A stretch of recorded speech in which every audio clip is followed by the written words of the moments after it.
Do it.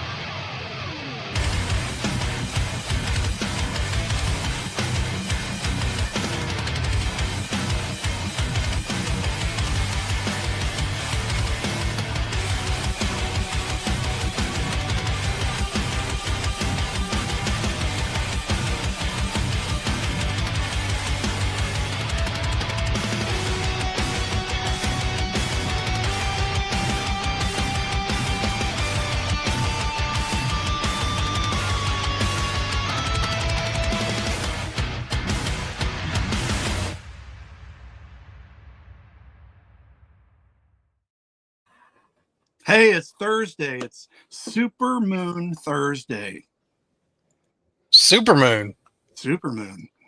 Whatever that means. It's bright. It's just a super moon. It's not a super big brown beaver moon or whatever that one was last month we had. I don't know. And wasn't it some kind of beaver moon? Something to that degree. Yes. Mm-hmm. And they, for whatever reason, they're calling it the super cold moon. And that's accurate because it's cold. They're really calling it the cold moon? I saw it a couple of places called the cold moon. Interesting. Don't know. It is a little chilly out. Well, and guys, it's Thursday and not Tuesday. And for the winter, we're going to try this out. Trying to avoid all the other previous engagements and kids activities and adult activities and what have you. So here we are on a Thursday night, and tonight we have the Co Angler champions from our Kansas Bass Nation State Championship at Grand. You want to jump into it? Let's just jump into it. Sure. Kiki, are you frozen? I mean, no, he's good. I see him moving. I am frozen. I see him moving. I do want to say one thing to all of our listener, singular, Jack, and anybody else that might be listening. We are doing this Thursday thing, and we're also going to really start pushing you to watch us on YouTube.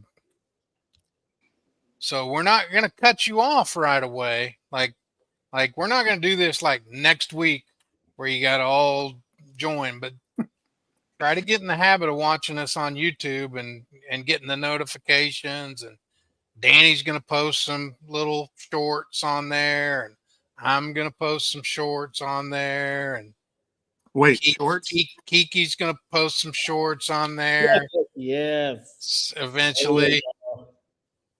And maybe. Oh, you mean like short videos, not short britches. Yeah. Yeah. Oh, okay. We want to, we never did this thing to get, we're not doing this to get rich. We're certainly not going to ever do that, I don't think. And we're not going to. But YouTube does give us the ability to make a little money and pay for the stream that we have to pay for. And I probably owe Danny for right now. And pay for the stream and maybe do some other stuff with it. Like if we can get it to where we're making a couple $100 a month, maybe do a listener fishing trip, maybe buy a booth at a boat show, where we can do some live stuff, maybe buy a table for the Idle Zone Syndicate listeners and hosts at the Hall of Fame banquet. That would be cool. And rub elbows with them guys and stuff. So, we're going to put it to good use, and we're going to try to include somehow this is my vision of it anyway. And I haven't talked any of this over with any of our other guys. So This is just what I'm saying we're going to look at doing. And if they don't agree, they'll tell me after the show. But it's out there publicly now.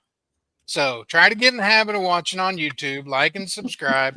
Send all your buddies to the YouTube channel. Like and subscribe. And eventually that's where this show will reside. Yeah, what he said. What he said. Now, let me clarify some things. For those of you that, okay, maybe if you're, and I'm 55, so I can say this, if you're over 40 and don't watch a lot of YouTube, it doesn't cost you anything to subscribe. Subscribe is it's kind of a misleading term for it. That is true. You basically all you're doing is clicking it to follow it. Yes. It does not cost you anything to subscribe to our YouTube channel. That's YouTube's version of the follow. Yes. Yep. There you go. Yes. And you can get notifications. YouTube will pop up a little notification when we're live. Facebook does that too, but it'll pop up and let you know Danny's doing something live or John's doing something or the show is being shown. And yes, it doesn't cost anything. Yes. No cost. No lots cost. Of entertainment. I don't know about lots, but some entertainment. Sometimes questionable entertainment. Yes. Very. So as I started to say, let's bring on our first guest. He finished third place in the KBN State Championship at Grand Lake 2 weeks ago. Tanner Hudson. What's up, Tanner? What's going on? Thanks for having me on. Glad to have you. So, what do you want to talk about? Well, are you sitting in the cold? Yeah. It's a little cold in the shop. A little cold in the shop. You need a heater. Do you have a heater by you? I got one, but it's loud. Oh, okay. I cranked it up as good as I could until the show started. Good man. Well, we'll try not to keep you too late then, because we don't want you to freeze. I appreciate it. So what? So you're a co-angler. Yep. Are you in a club, or are you in the large club, or what? How'd you get in this tournament, or how'd you learn about this tournament? I guess I'm in the East Kansas Bass Masters Club. Okay. I've been fishing that since 2011, probably. Me and my dad. Nice. Yeah. Now Reggie's your dad? Yes, sir. Okay. Yeah. I know Reggie. So you do. I'm sorry. Wow. I know he's watching. Have you always fished co-angler in that club? Yeah. Yep, and we thought it was a team championship until Tuesday night when I was getting ready to head to Oklahoma. Oh, outstanding. Yeah, so the text went out that it was a draw tournament, and I had my dad's boat all loaded down with all my stuff, so I had to improvise pretty quick. Yeah, it's all good. I mean, you were ready to hop in somebody's boat, sounds like. I was. You didn't waste any time catching fish. How you said you joined your bass club when? I think 2011 is when me and my dad started fishing it. How many members does it have? I'm not sure off the top of my head. Usually 20 teams, usually 20 boats in our tournaments. So and you said it's a team format, is what you alluded to a little bit? Yeah. Yep.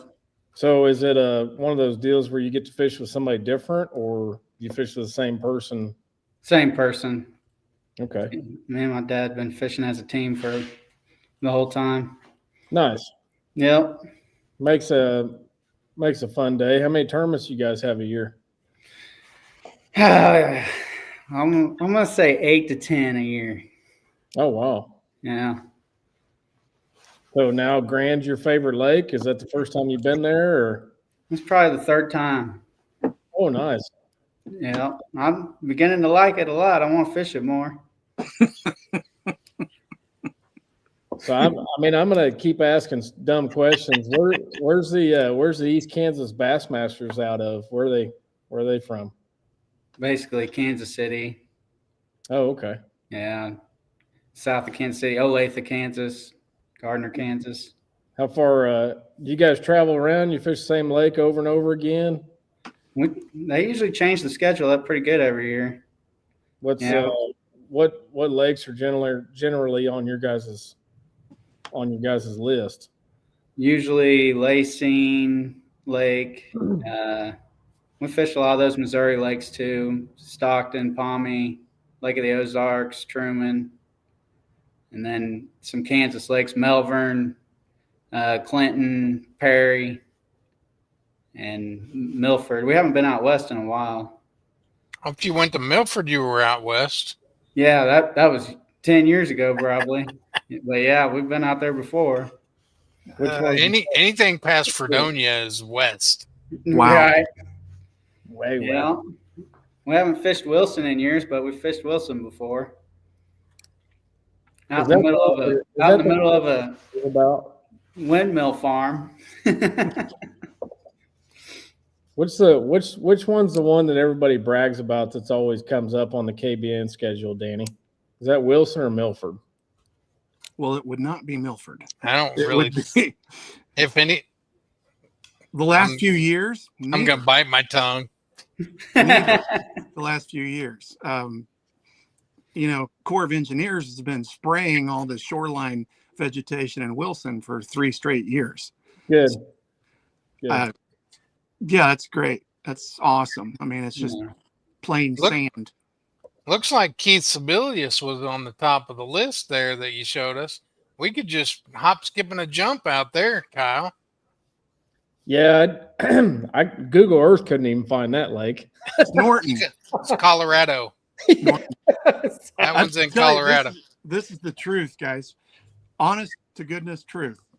It is 15 miles shorter from my driveway to Norton than it is to John's place. That is no joke. 15 miles. Is that west? I guess. Dan? Northwest, yes. Yeah, okay. Arctic Circle, pretty much. Yeah. Yeah, I'm not interested. So, out of those lakes you just rattled off, Tanner, which one's your favorite? Oh, my favorite lake's got to be Bum Creek. Oh Eat it. my gosh! Yeah. Why? Well, Kyle That's lived there. Kinky's home lake. 4 It's got the miles only away. house on the lake. It's got the only what? It's got the only house on the lake. Yeah, I'm like 4 miles away. I live in Arma. Oh, really? Yeah, Yeah, I love that lake. It's pretty because fun. of, one to the, fish. because of the gravel, or because of the heads, or what's your? I hate the gravel. But we usually catch them pretty good out there. Yeah. Yeah. Got several trophies from Old Bone Creek. So, I mean, I don't know how quick you want to jump into Grand, but out of those lakes and fishing out of the back of the boat, what do you think contributed to your success at Grand?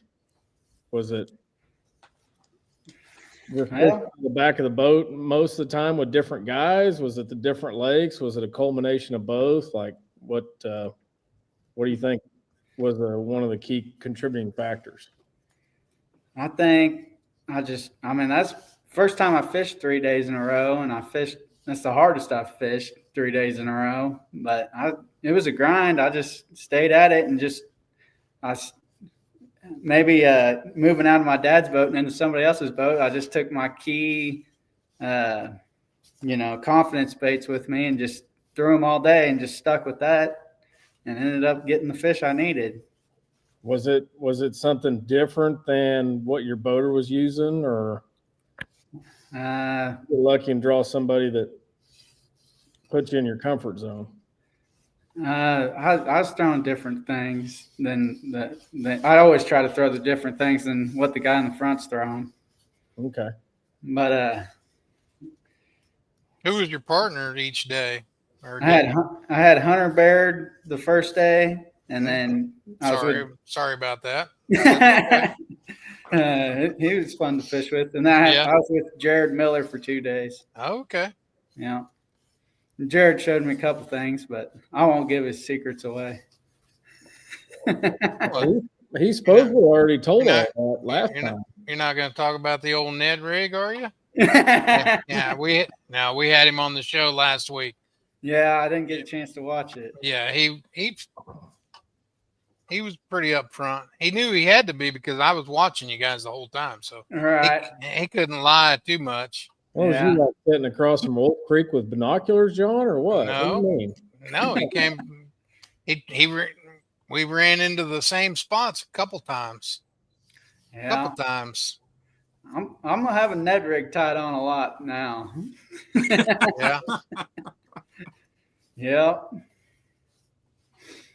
I hate the damn thing, but it is what it is. You know what? I'm not gonna have a Ned rig tied on. Well, I don't care what, because I caught 11 pounds without a Ned rig yesterday. I don't need to throw a Ned rig and catch 11 pounds. Yeah, we'll see how long I stick with that.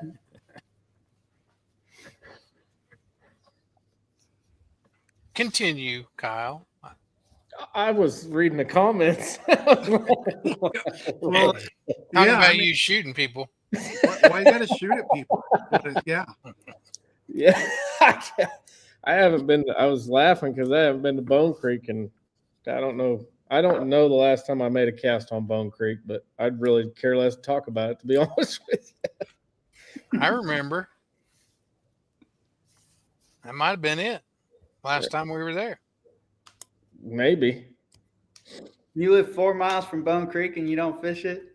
No, I don't. I'd just rather go someplace else. Really?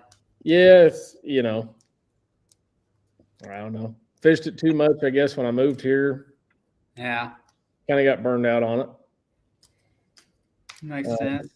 I mean, 15 years ago, if you weren't catching a 4-pounder, you were doing something wrong. And now you catch 1 4-pounder, maybe or 2. And, it's like anything else. I think it's pressure, and somehow or another the fish got smarter, even though their life cycle per Gene Gilliland is pretty short, but yeah. Grand's a good time. So tell us about some of the choices you made that you think caught fish when others didn't. Like, day one, you jump in the boat and you're sickling down the lake. He lands on something. You just pull out a confidence bait, which is whether you want to divulge it or not. I mean, it is what it is. It's, well, I pulled out an Aikens jig. I caught my first fish on an Aikens jig. Okay. First spot we went to, and I've been throwing that since I was knee high to a grasshopper. So I got a lot of confidence in that one. Yeah. Pretty good spot on it. And then, just constantly, I'd change it up if I wasn't catching them. Next fish I caught on, I caught it on a wacky rig, the next fish. And then the third fish I caught was on a wobblehead. And then the fourth fish I caught was on a Texas rig, Pit Boss. Yeah, so just throwing the sink at them a little bit. Just junk fishing. I'm pretty good at it. I get bored in the back. I'll change up pretty fast. Yeah. And I mean, that's something that I'm sure you learned over time, as the guy in the front may have he may be set in his ways. I've had a lot of co-anglers throughout the year do the same thing and surprise me. You know what I mean? Yeah. Yeah, I do that to my dad quite a bit over the years. That one that's in the comments mouthing a little bit, he's one of those kind of guys. He shows up, whips something out. You just never know what's going to happen, Right. Yep. And then the second day, I thought I blew it because I only caught 2 fish. And both of those were on a Ned rig. After Jared caught, at one point, Jared was catching them on that thing. I said, you catch one more on it, I'm going to change to a Ned rig. 5 seconds later, he had one, a good one.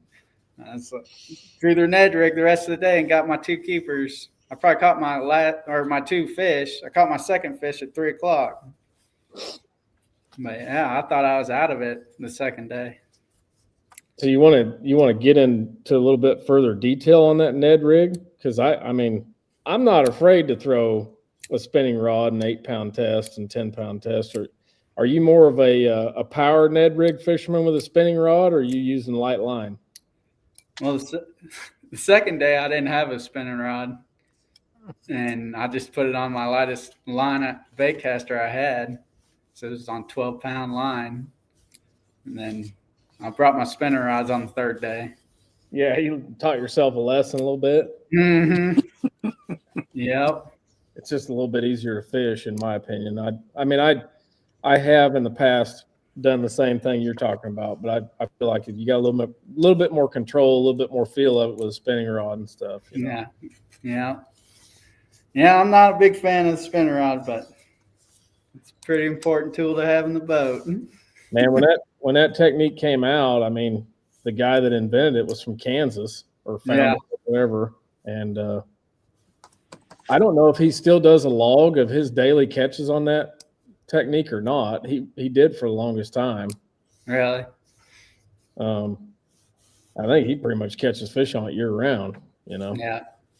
The joke is of course, somebody from Kansas come up with that because Kansas lakes can be so yeah.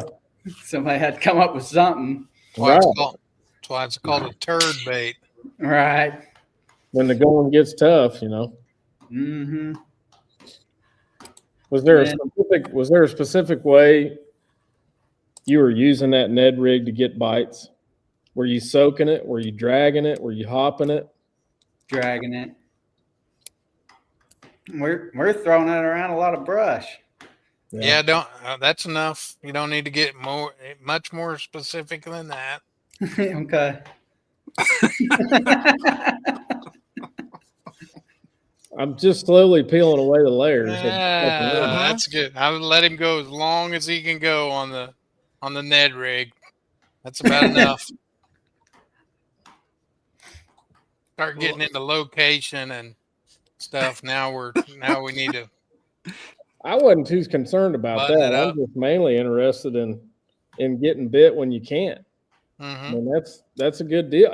And you're fishing behind guys that have got plenty of. So I mean, Hunter Baird, he learned from one of the best. I don't know if he's very good or not. Just kidding, Hunter. I'm sure you'll hear it at some point. But no, I mean that's cool.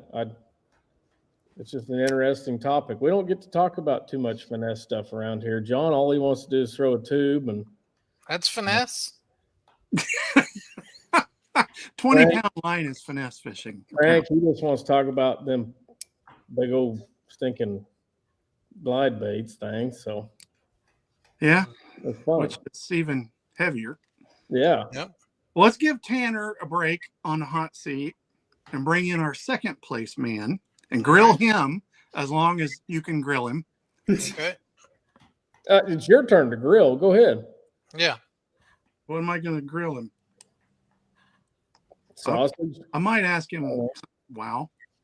I like sausage on the grill. I like whatever, steaks, hamburgers. Mm-hmm. Our second place finisher from Grand, Matt Knopf. Matt, welcome. Welcome, guys. Hey, what's everybody doing? Well, we're listening to Kiki just grill the hell out of Tanner on his Ned rig, and now we want to hear what you did. Absolutely nothing. Stood in the back of the boat, did nothing. Who'd you fish with? Yeah, that was quite interesting on day one. And funny thing of it is, I'm not sure exactly how how the computer system works. John would probably know more about it since he was tournament director for bass. But when you basically when you link with somebody and practice with somebody on day one, and lo and behold, you draw that person for day Oh, really? one. That The is, random gave you that? I yet have not figured that out. I actually kind of thought the computer would catch something like that. But It's probably not set up to. Probably not. Not So- on Fishing Chaos, probably not. So, yeah, my day one partner was Chris Jeffrey. oh, good. Um, So you guys had fun. we had fun. It was a good day. Caught my limit, and that was the only day I caught my limit. But we had fun. We had a good day. We really did. Did you guys go around Terra Miranda? Couldn't tell you, Kyle. It's kind of an inside joke. He had a house over there. I'm sure you heard about it, but Oh yes. yeah. I don't think they did. I don't think they did. Oh. I'm not inclined. I'm not asking. I'm just making a joke. It's all carry on. So day two. Day two was a very good day. For only catching 2 fish, it was a very good day. Personal best in a tournament. Personal best. That 6-pounder. That 6-pounder was enlightening, and that was the very first fish of the morning. Well done. I had Kellen Davis. Now, if you want to learn, he is the one to learn from. He can, some of the things that he had shown me, taught me, and even being able to show me scoping procedures, it was interesting. Very, very interesting. I don't have scoping ability on my boat. So, yes, I've seen it. And I've been with some guys in the past that have used it. But when they go out of your way or their way and connect that to the console to where I can see what's going on, that's pretty amazing. That would be cool. Like I said, Kellen went way above what any boater I've ever had do.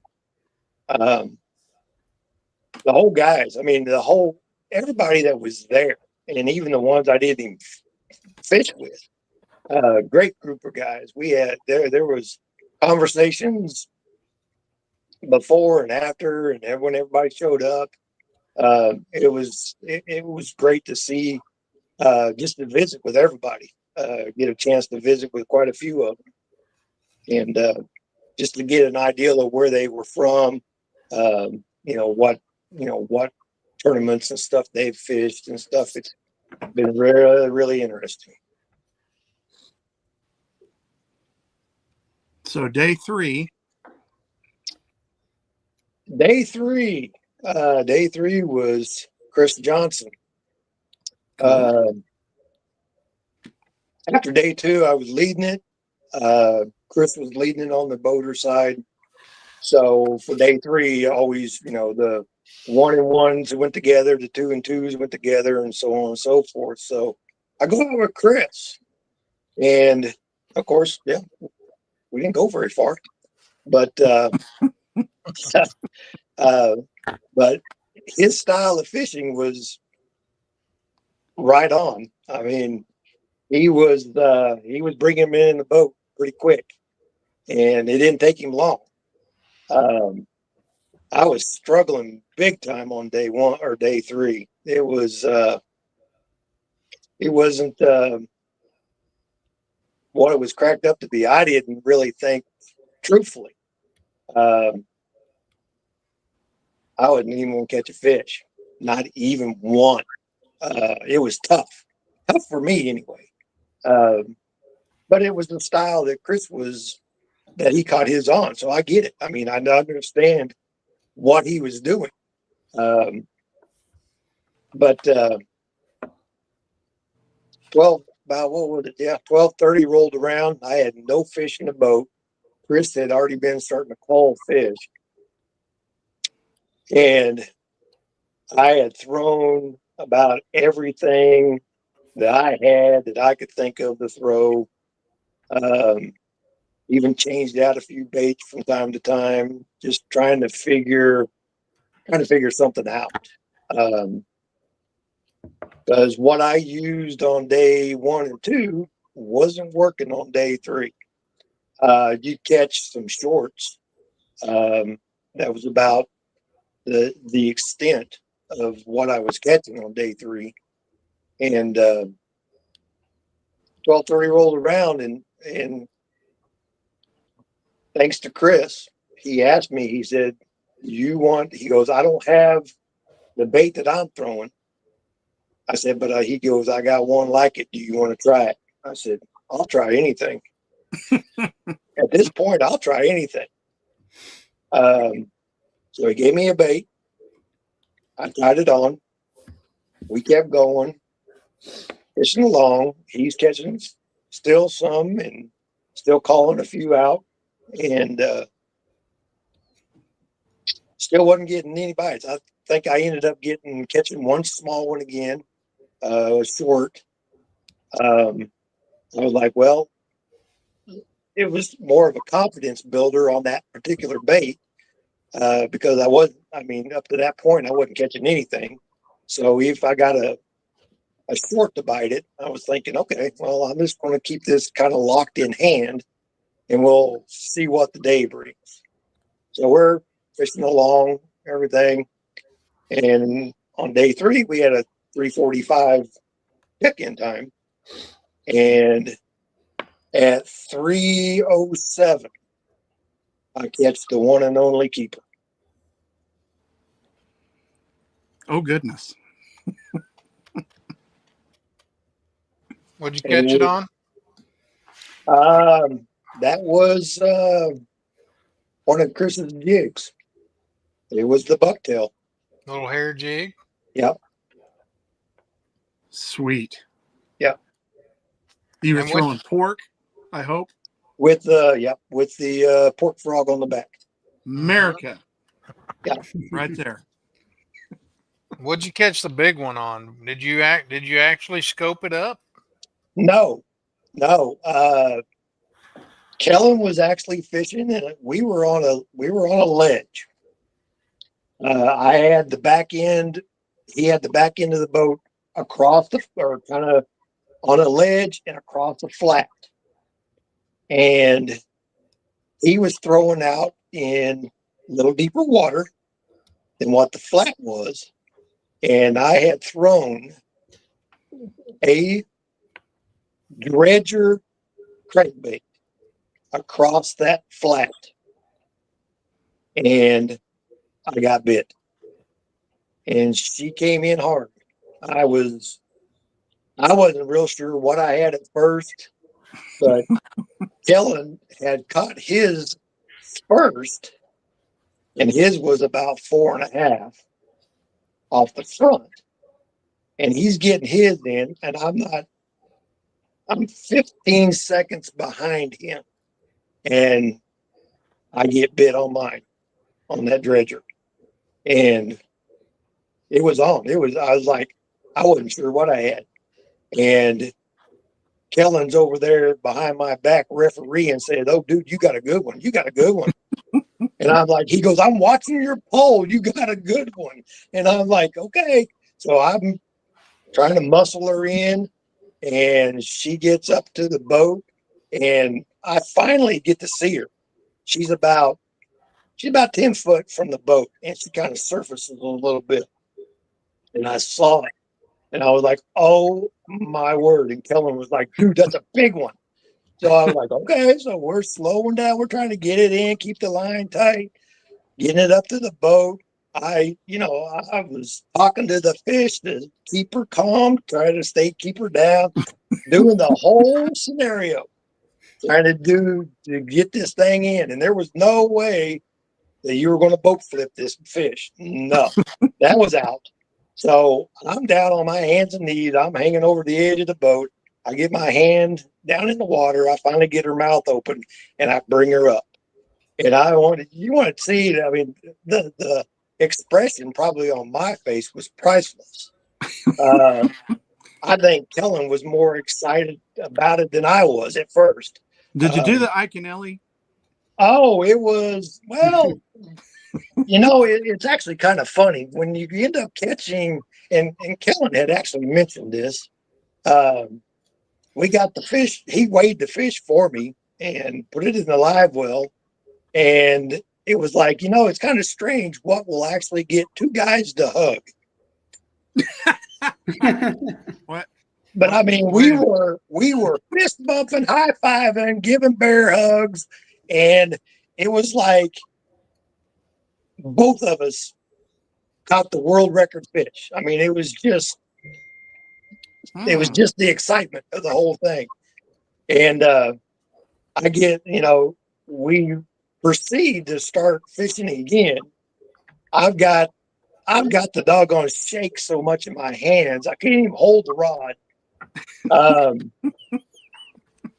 And I'm thinking to myself, dude, you need to retie. You need to retie and before you throw out again. So I'm thinking, okay, I keep thinking to myself, I got to retie so I don't break off. And I'm trying to sit there and retie this lure again.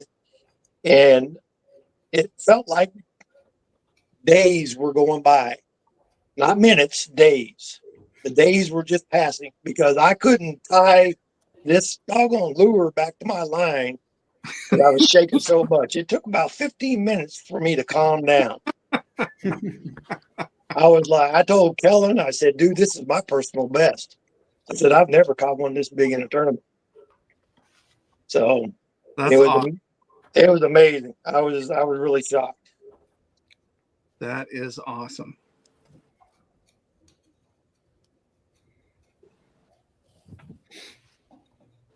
And the first awkward silence. Oh, we're waiting for you. Well, I don't know You're how the Matt's going to top that. Oh, he's not probably. And I don't want to revisit the man hug in the boat. I mean, Yeah. So just teasing, Matt. God. Awesome. We've all been there. It's true. It's a true statement. Yeah, that's awesome. Catch a PB in a tournament. That's fun. That is very cool. Yeah. Well, our final guest tonight is professional backseater. For sure. Without question. I think at this point, guys just kind of fight over who gets to drive Ray around. I mean, that's my opinion. Look, I got him to smile. Your 2025 KBN Co Angler Champion, Ray Cates. Welcome, Ray. Hey, guys. Yeah, round of applause. How's it going? Way to go, Ray. Congratulations, man. Thank you. Old hat. It's old hat for Ray.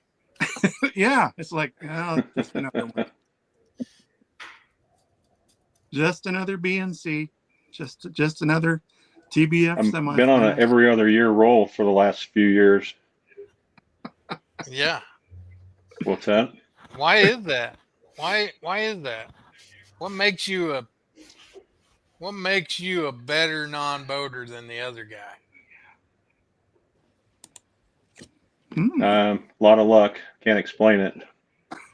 I fish slow, very meticulous in my preparation, and just kind of read the water and try to figure out where there might be the next fish. Yeah. So what is you're going down a bank, or let's say you're going down a bank first. We'll talk about maybe what you do in a scoping situation later, but we're going down a bank behind the guys fishing banks and docks. And so what are you watching? What are you looking for? How are you fishing? Um, like if we're going down a bank throwing a crankbait or something like that, I'm trying to hit a different spot than where he's at. Um, if there's a piece of cover or something, I might try to hit it from a different angle or something like that. Same with flipping docks. If he's flipping one side, I'll flip the other. Just that kind of stuff. Just try to be a little bit different than what he's doing. Are you throwing different baits typically? Usually, most of the time, yeah. Like I said, if it's a crankbait bite and you're going down the bank, then maybe a different color or something like that. But usually, if we're like flipping docks or doing something like that, I'm usually throwing something a little bit different, dragging a little slower, trying to find the cover with my bait, that kind of stuff. Do you have a confidence bait, or are you Yeah, I mean, open-minded to where you're trying to specifically throw something different, even if he's throwing like what you consider your confidence bait? yeah, I mean, I throw a shaky head a lot. Um, in a couple of different soft plastics, either like a mag finesse worm, trick worm, creature bait, something like that on usually a 1/4 ounce ball head and 20-pound line. Um, you guys were talking about fishing Wilson earlier. I like to throw, back when there was some cover in the water, swim jig was really good out there, top water, depending on the time of year, that kind of stuff. Mm-hmm. So tell us about I kind of jumped right into it, but tell us about who you drew each day, how your tournament started, day one, go into day two, and then your final day. So I got to pre-fish on Tuesday with Chris Johnson. He and we fished, John, you probably remember when we had the regional out at Milford. He and I were played the third day. So we fished together, as his pictures are refreshing. I don't know what part you heard of that, but anyway, pre-fished with Chris Johnson on Tuesday, and you kind of know what he was doing. I caught 3 keepers right away fishing behind him, and then we started shaking them off after that. So kind of had a game plan, assuming we'd be around docks pretty much any part of the lake. I drew Brad Ragsdale. He was fishing deep. We went down by the dam. He was looking for fish on his scope, looking for busting fish that were surfacing and casting to them with a small little bait. I didn't really have anything like that, so I did the best I could. I had a little Kitech on a ball head that I would throw.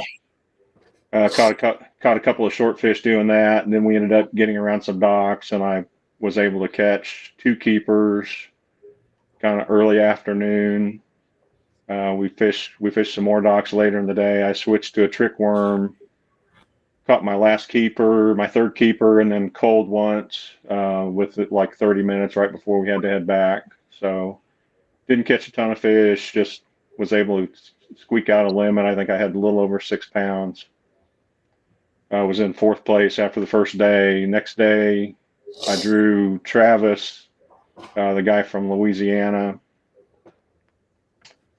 It was cloudy that morning, so I put on a black and blue creature bait on my shaky head, and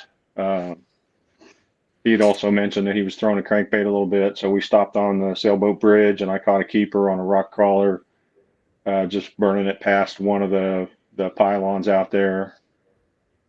And then we moved over to a different area, started fishing a little bit shallow, and within an hour I had caught a limit and cold once, and he didn't have a keeper in the boat yet.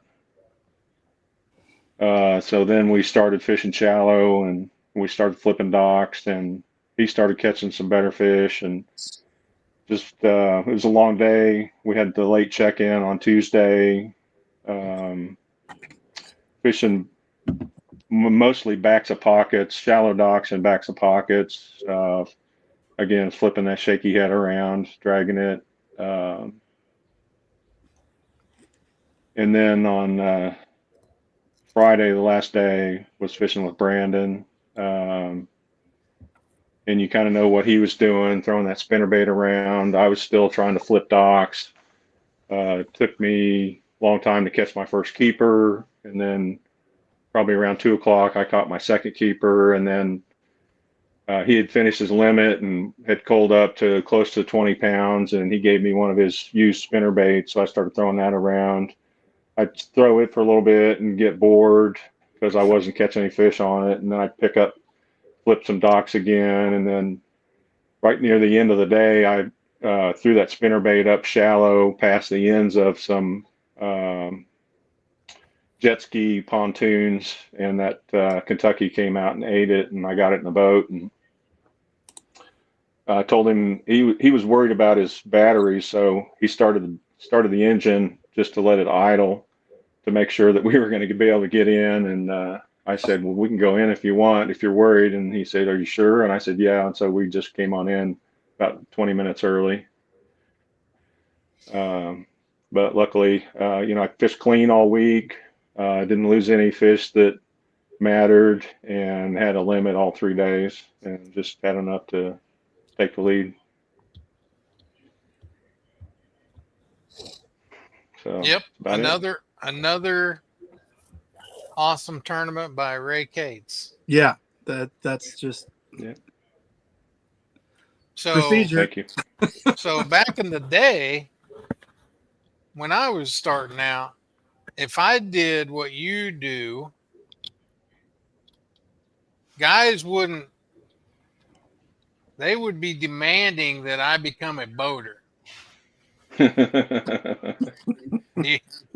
you ever hear that from your club guys? Like, hey, time for you to get a boat, Occasionally. buddy. Yeah, occasionally they give me a hard time about it. I'd be the other way around. I'd be begging him to hop in the back of the boat. Because, I mean, a co-angler like you, Ray, is extremely intimidating to a guy like me. But at the same point, I want somebody like you to get in the boat, because you got something to show people.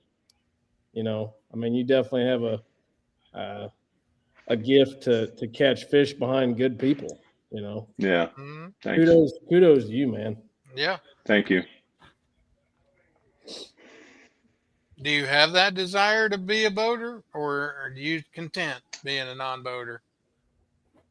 I mean, sometimes you get behind. I told somebody the story. I fished the Missouri State Championship at Truman earlier this fall, and on the second day I was in like the top 4, and then on the second day the guy I fished with put the boat right on the bank and didn't give me anything to cast to, so that was pretty frustrating.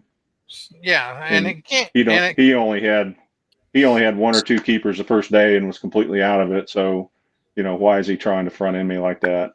But it's kind of you kind of have to take it, good with the bad. It can be frustrating, I know, and I know. Yeah. I mean, we touched on it a little bit, so it doesn't sound like you didn't fish behind. Well, Brandon was scoping a little bit, I think. Yeah, and Brad was too. Yeah, Brad was. A good thing you weren't with Brad on day 3.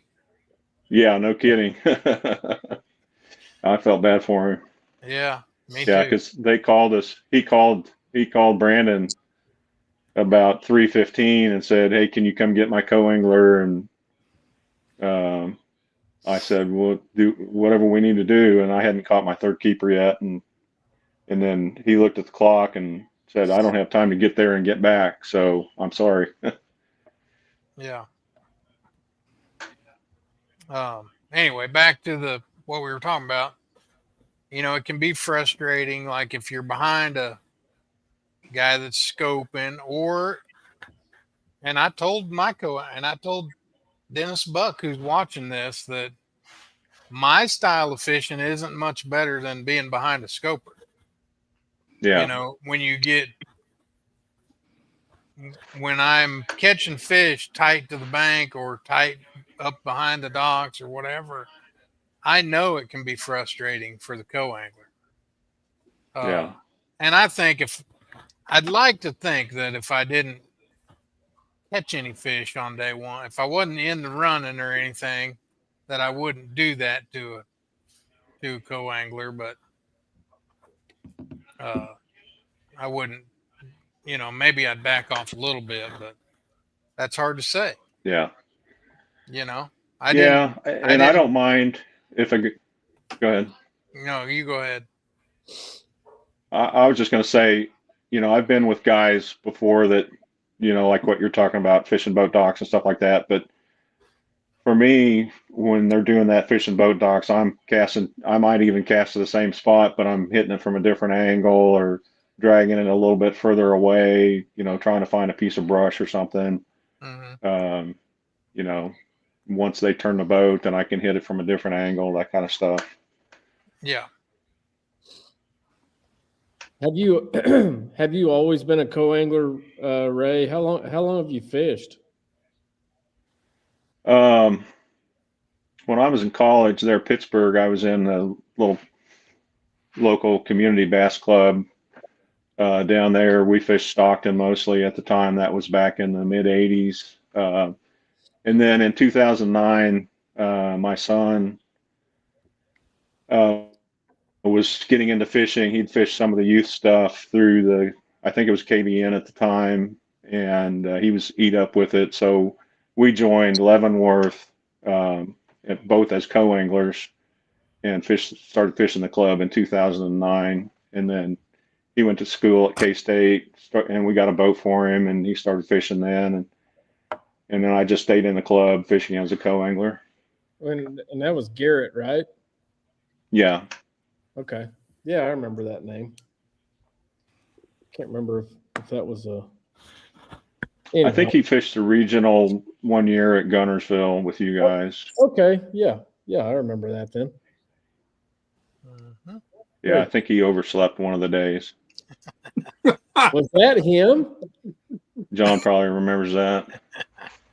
I remember that. Too many Yeah. oversleepers. Too many oversleepers. They give him a hard enough I guess time his to boat dock that morning. phone got unplugged or something and didn't charge. So Makes for a good story. Hmm. yeah, That's funny now. but none of his roommates made sure he was up before they left either, though. So I don't know who Right. he was staying with. Not nice. I'm trying to remember. Yeah. I didn't. Kyle was probably staying with him. I definitely was. I stayed down in a. I get them confused, but I was staying in a condo, I think, at that one with like 3 different guys. Where we made enough noise every morning, he would have been up. Some people can sleep through anything. Yeah. Matt, Tanner, Ray, you got any questions you want to ask each other as fellow co-anglers? Like tips? Pick each other's brain?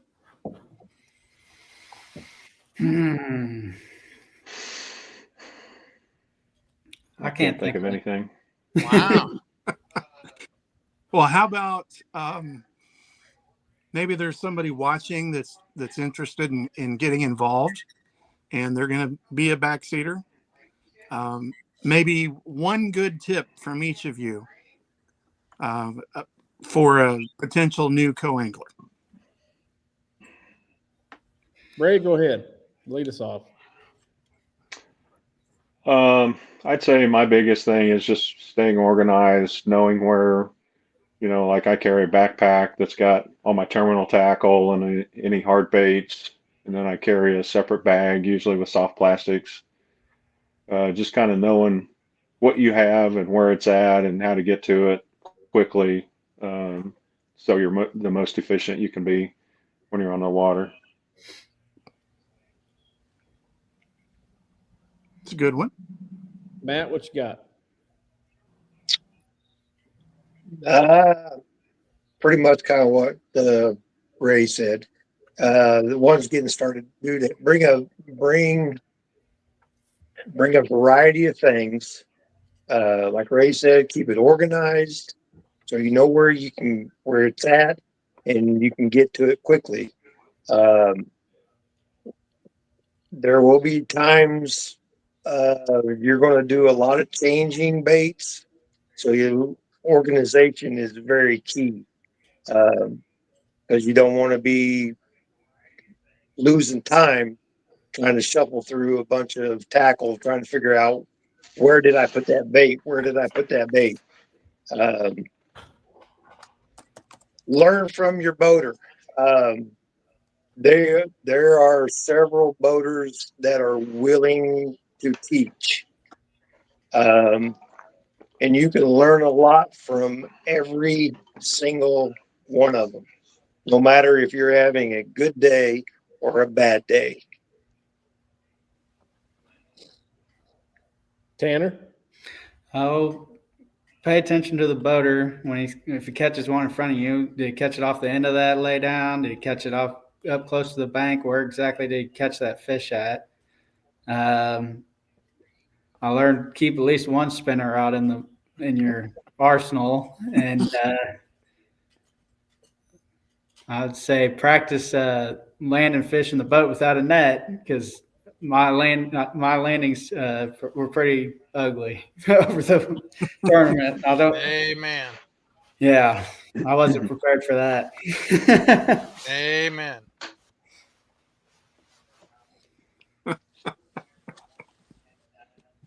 That's all I got. How many rods do you take, Ray? Typically. I usually try to keep it under 10. Kind of depends on. And usually have 7 or 8 in the boat. 7 or 8. Yeah, I think I had 8 to 10. Mm-hmm. You guys don't bring a cooler that has been transformed into an air conditioning unit, have you? No, but I heard somebody brought a live scope. A co-angler brought a live scope with him. Nice. It was like Really? an ice. That's what I heard. An ice fishing rig. I didn't see that. I saw a co-angler that had one at the Toyota Series Championship when they were here. Really? I saw a co-angler walking to after weigh-in with all his stuff, and he had a pretty sweet little setup there. Yeah, I didn't even know that was. And it was pretty compact. Yeah. Yeah. That was the first time I've been in a boat with live scope. Was that tournament? What about snacks? Very important nutritional subject here. Ray? Got a favorite snack? Not really. Like summer sausage and cheese, or a beef stick or something like that. That's high-end snack there, buddy. Well, when you're approaching, nearly 5 million in co-angler winnings, like Ray, Yeah. You know, he's not buying the great value sausage either. You don't buy the dang Lance crackers. Jack Lance. Jack Lance. I mean, you can't buy the Ritz cheese and peanut butter and crackers. You got to buy the Lance. If you, I mean, that's what we have to buy. Ray can buy the Ritz. Mm-hmm. Matt, what about you? Don't usually bring very many snacks. If I do, it's usually cheese and crackers. Pretty much just bring. I usually bring just some water and some hydration Gatorade just to keep me hydrated. Good man. I don't do that. Good man. Yeah. Tanner? Mike Miller says bananas. You do not Yeah. take bananas on a boat. Just quit. That's why Mike can't catch any fish if he takes bananas with him. What's with the bananas? I don't get that. Superstitious. Yes. I don't know where that originated at. Well, I made the mistake of bringing one in Jared's boat. Oh, you did? What did he do? What did he do? He got mad. Did he throw it out? Well, I ate it real quick. I said it's not in the boat anymore, and threw the wheel in the lake. He's like, "You never heard that? You've never heard that?" What day was that on? I think that was the last day. Mm-hmm. Cost Jay or Jared the tournament. I might have. Man. I said I've heard that before, but I think I heard my dad saying that before, but I didn't know what he was talking about. Oh yeah. But I like pistachios and beef jerky. That's what I bring. Heck yeah. Pistachios, huh? I didn't hear anybody say Skull and Red Bulls, so I guess. Yours are safe then, Kiki. Yep.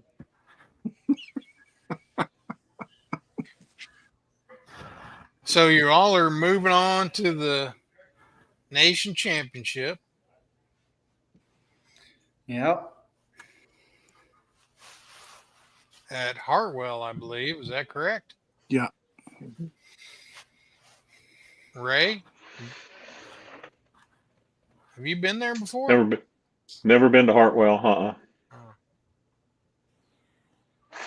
You won at Pickwick, right? Or was it Pickwick? No, at Ouachita River. Ouachita River. Yeah. I knew it was a river. River, kind of. Mm-hmm. Yeah. Yeah, and then I went to Pickwick the next year. I was in, I think, third place after the first day, and then no luck on the second day. Yep. You were in the running. Well, Hartwell should be interesting. What's that? Hartwell should be interesting. Oh, yeah. I didn't see what they weighed today, but yesterday's leader was 22:13. That was on the team series championship. Yeah. Those guys. Which naturally, I would assume that the team series weights would be just a smidge higher than individual weights. Maybe not, but Could be, yeah. Table Rock should fish similar to Hartwell. Am I wrong?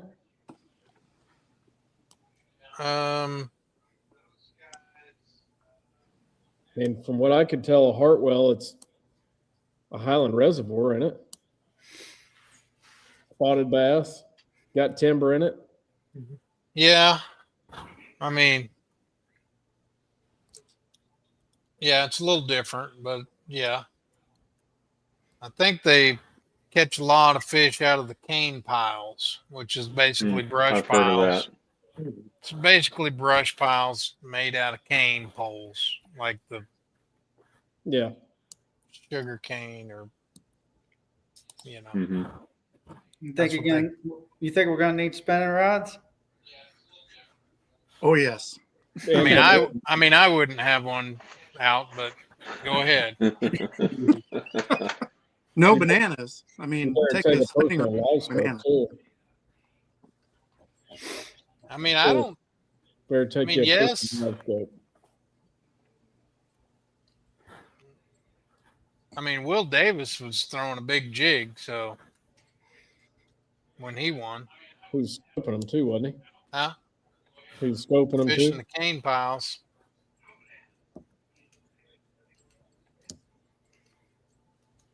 But I don't know. Those guys that had the What time of the year 22 was pound that? bag won it.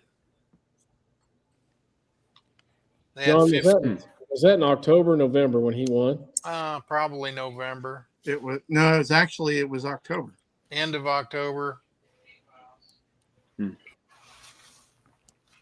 End of October, maybe. Did you find it? Dude, I was looking for it. Those guys that won that team thing was I believe they were college anglers. Wonder what trail they fished. Probably the Alabama Bass Trail, I'm guessing. Because I think they're from Alabama. Now, Matt, you haven't been to Hartwell either, correct? No, I have not. Well, the tournament facility is just out of bounds. The bathrooms are just like Bucky's. Pretty much. If you've got a The world. 2-story bathroom at the weigh-in, I mean, next to the built-in amphitheater, that's no joke. It's nice. Yeah, it is a first-rate facility. I mean, Grove City Ramp is an awesome facility, but Green Pond is, I mean, here's Grove, and Green Pond's up here somewhere. Although in February, Grove was going to have something Green Pond don't have. Yep. Very true. Climate control weighing facility. That's pretty awesome. I don't know if they're going to use it for that much, but Well, but what I mean is surely they'll use it some for that. maybe. I would assume. I don't think it'll be used that much for that. It might be, but I doubt it. Well, then they stole our daggum parking lot for nothing. Having a boat show in there in February and sports show.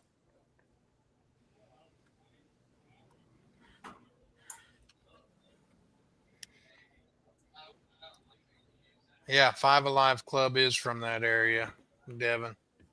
Five Alive is from, but those I know those are college kids though. But yeah, Five Alive is a trail that's run in the Anderson area by David Stout. Runs that trail.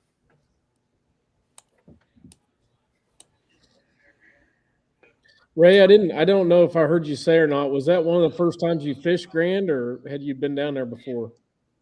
No, I fish there a lot. Our club goes down there every couple years. I fished the BNC there last year. I fished the TBF semifinal there last year. I won the Bass Nation Regional there in 22. I won the KBN State Championship there in like 18, something like that. Sounds like you guys get along just fine then. And Ray is a frequent guest of the Lake Lodge. I don't know where Yep. all the rest of his club stays, but Ray stays here. Yeah. Unfortunately, we haven't had a club tournament there since you've been open, John. So, okay, that's a good excuse. Yeah. Trying to talk our tournament director into going down there next year. Need to have one down here. Yeah. That'd be good. Schedules are starting to come out. I got several calls from Nichols anglers today. So apparently the Nichols schedule is out. Hmm. I haven't seen it. It's out somewhere because I got several calls today. What weekend did they book? All year, all the months. Okay. I mean, I can look it up. 26 schedule March 8th, April 19th, and May 17th. Yep, there you go. Sweet. What was the March date? March 8th. Okay, early then. Yeah. AIA. Nichols. Oh, Nichols. Haven't seen the AIA schedule. Future Bass hasn't came out with theirs yet either.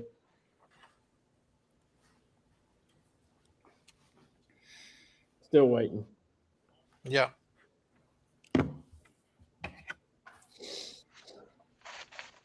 What else can we ask these gentlemen?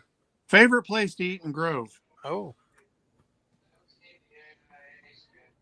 Ray. Tomcat Corner. Tomcat. Boom. Yeah, One for I've one. picked up sandwiches 3 times when I was there. America. That's what I'm saying. Matt. Legacy. Legacy. Where is that? That I'm not is sure. right behind the. That's in the same parking lot as Cheapo Depot. Oh, Yes. okay. Yeah. Behind the Mexican restaurant that's not attached. Okay. And I don't eat there because he don't like KU people. Oh, he's wrong. Yep. Tanner? Well, I've only been there a few times, but we always eat at that barbecue place by Walmart. I don't remember the name of it. Rib Crib. Rib Crib, yeah. Oh, not a fan of that. Tomcat Corner has that beat. Yeah, you Right. got to, next time you go to Grand, dude, seriously. Tomcat Corner. Okay. It's the gas station right across the street from the casino. All right. I'm down there like three times a month, sometimes 4, and I'm required to bring back pounds of smoked bologna on my way home. Sounds good to me. Yep. You're a good kid, Kyle. Yeah. Good. The kids just eat it. Heck yeah. We didn't talk about. I mean, I know it's after Thanksgiving, but what'd y'all do for Thanksgiving? You have a big family thing. You got traditions. We talked a little bit about traditions with the boaters last week before Thanksgiving, but what's your tradition? Where'd you go, Ray?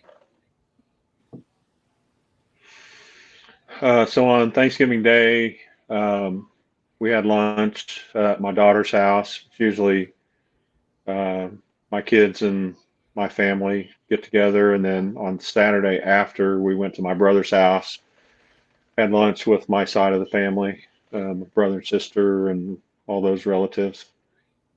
Was there something on the table that was on both tables besides turkey? No, it's pretty much different. Thanksgiving Day, I picked up some barbecue from Jack Stack. That's what we had for lunch. And then on Saturday, my brother cooked a ham and smoked a turkey and some of that kind of stuff. Was there any green Jello with cottage cheese on the table? At either place. At neither place. My mom was in hog heaven that we talked about the green Jello on the podcast. I'm sure. John texted us a picture of it too.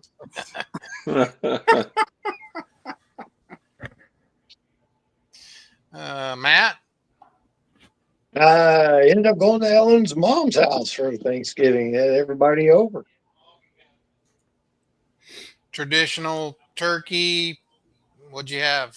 Yes, traditional turkey, stuffing, green bean casserole, Mhm. mashed potatoes, sweet potatoes. Yep, pretty much the traditional style. No green jello with the cottage cheese. Sorry, John, no green jello. Okay. Or German potato salad. Not in any German potato salad, either. But we did have what they call cherry salad. What was it? Called cherry salad. Hmm. Tanner? No traditions or anything. Just went over to my wife's mom's house. Traditional Thanksgiving dinner. It's pretty good. No green jello with cottage cheese. I've never heard of that. Oh my gosh. Is it good? No.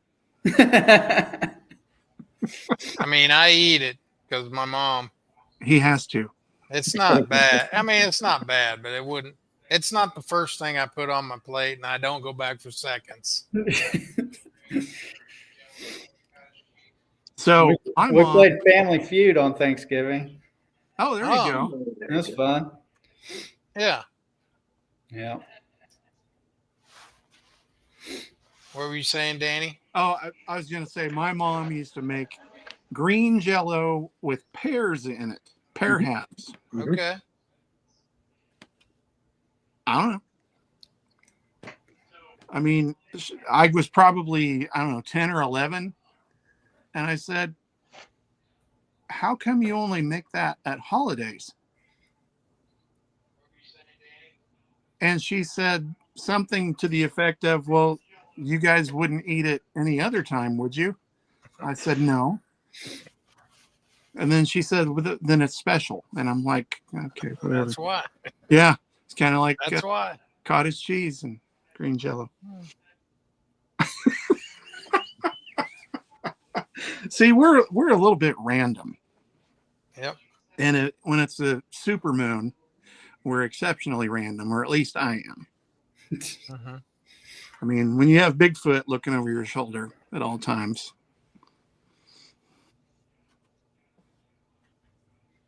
Yeah.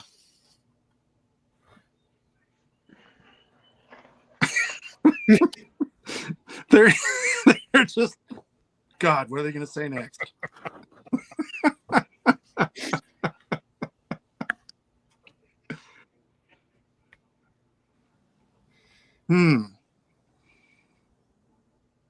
We've talked about food. We've talked about green jello. We've talked about favorite places to eat, how they caught fish, who they fished with, Mm-hmm. how they prepare themselves for the event as a co-angler.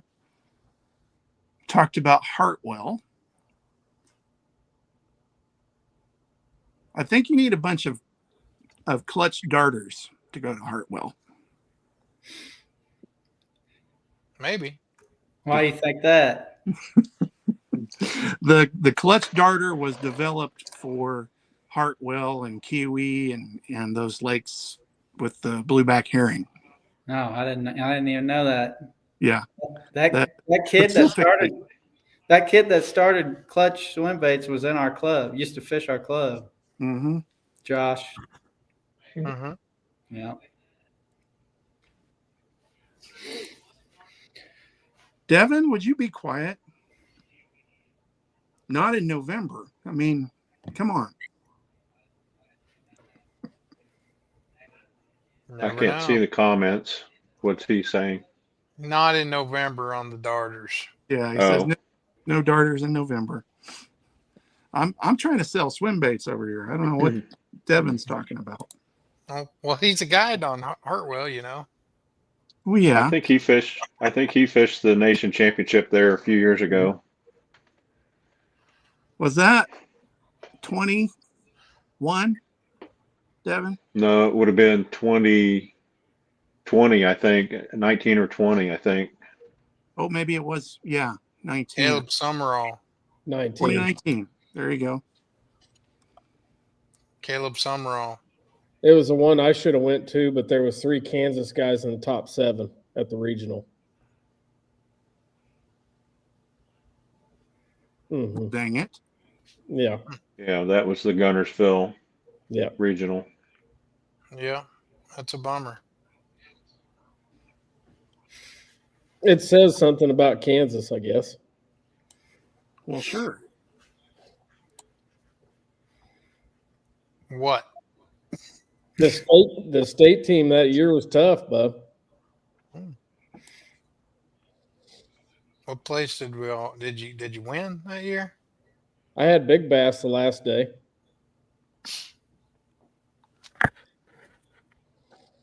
Jeremy Montgomery was in second. James Biggs won it. They all run together. James Biggs won that year. Jeremy Montgomery was in second place. He didn't. James Biggs didn't win. He killed everybody. 25 He pound waxed everybody. He had 75 pounds for 3 days. Yeah. Jeremy Montgomery had a good finish as second, and Jason Baird was in, was it 4th or 5th, and I was in 7th. I had a 7 something the last day and got big bass. That was my highlight. A lot of fun. Yeah. If I had a choice to go back to a lake in April, that'd be it. Flipping a Cinco and 6 inches of water and watching a boil on it, I'm You need in. to expand your horizons. No, that was it. That year, that was expanding my horizons, bub. Mm-hmm. That's You the need to go. furthest. You need to go up north, and you won't. You need to go up north, and you'll change your tune. I almost didn't make it to Gunnersville because I hit Memphis in a rainstorm and had to pull over. And Gunnersville may be one of my least favorite lakes to fish. If I didn't have a bouncer in the passenger seat country. in Memphis, I may have turned around. I don't know. Yeah, you don't want to stop in Memphis. I had to. We couldn't see. It was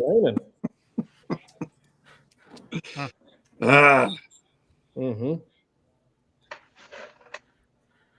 Final question for you guys, because you're looking at us like we're crazy, and we are. And I'm just going to ask all 3 of you at the same time, and then you can just blurt out your answer.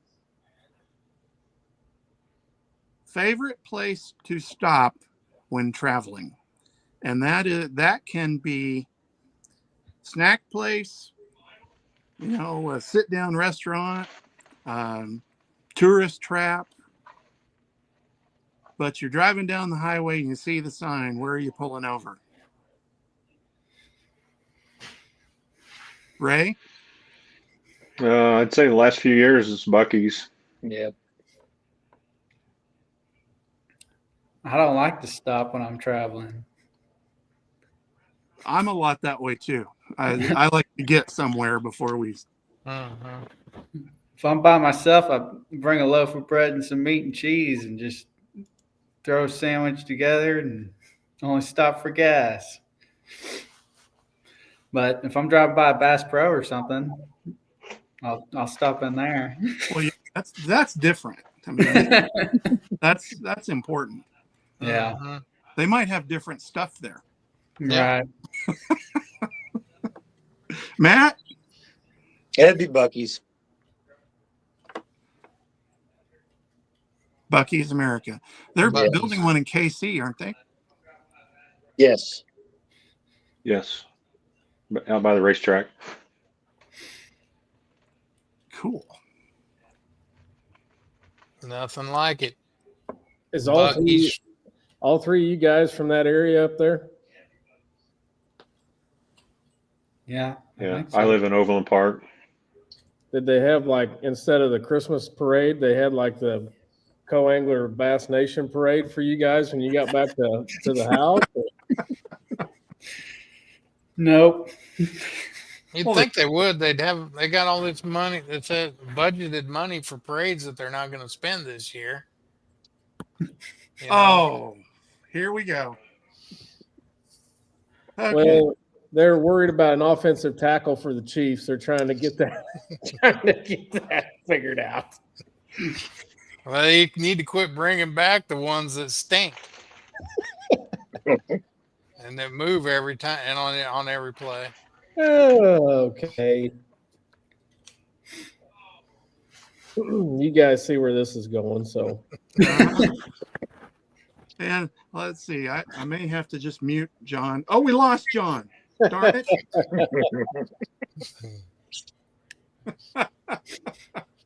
I had to put up with your guys' crap for the last 7 years, so you can take it a little bit. Sure we can. I don't know if DB's fixing to boot you guys off or not, but hey, best of luck to you guys if we don't talk again until then. Maybe we'll be able to get some of you guys back on beforehand to try to hype you up a little bit. But congratulations on catching fish at Grand Lake and a pretty daggum tough weekend. Yeah. Pretty daggum tough weekend. So nice job. I mean, that's. Yep. Appreciate it. Congrats. Thanks. I hope you guys catch a few big Kentuckies over there at Hartwell. That should be a good time. Yeah. Hope so. Well, when you get to Hartwell, you get to Anderson, go in the tackle stores and look at the herring in the bait tanks. Mm-hmm. That's going to freak you out. Okay. Why is it going to freak us out? Well, if you've not seen them before, it's going to freak you out. It's going to be different looking at those in the bait tanks and not just shiners. That would be odd. They have shad in a bait tank at a. Usually, we just see minnows. Mm-hmm. Yep.